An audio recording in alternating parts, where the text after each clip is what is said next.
expanded the flash flood watch to include portions of southeast Indiana, northern Kentucky, and Ohio, including the following counties in southeast Indiana: Dearborn, Franklin in Ohio, Ripley, and Switzerland. In northern Kentucky, Boone, Campbell, and Kenton. In Ohio, Butler, Claremont, Clinton, Fayette, Ohio, Hamilton, and Warren.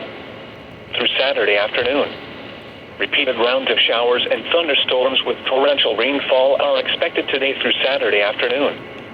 Widespread rainfall totals of 1 to 3 inches are expected.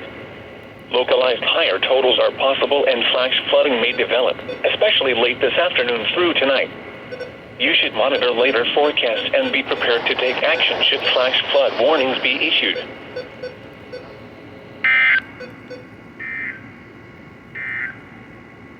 And now here are the river stage forecasts for selected rivers in Ohio.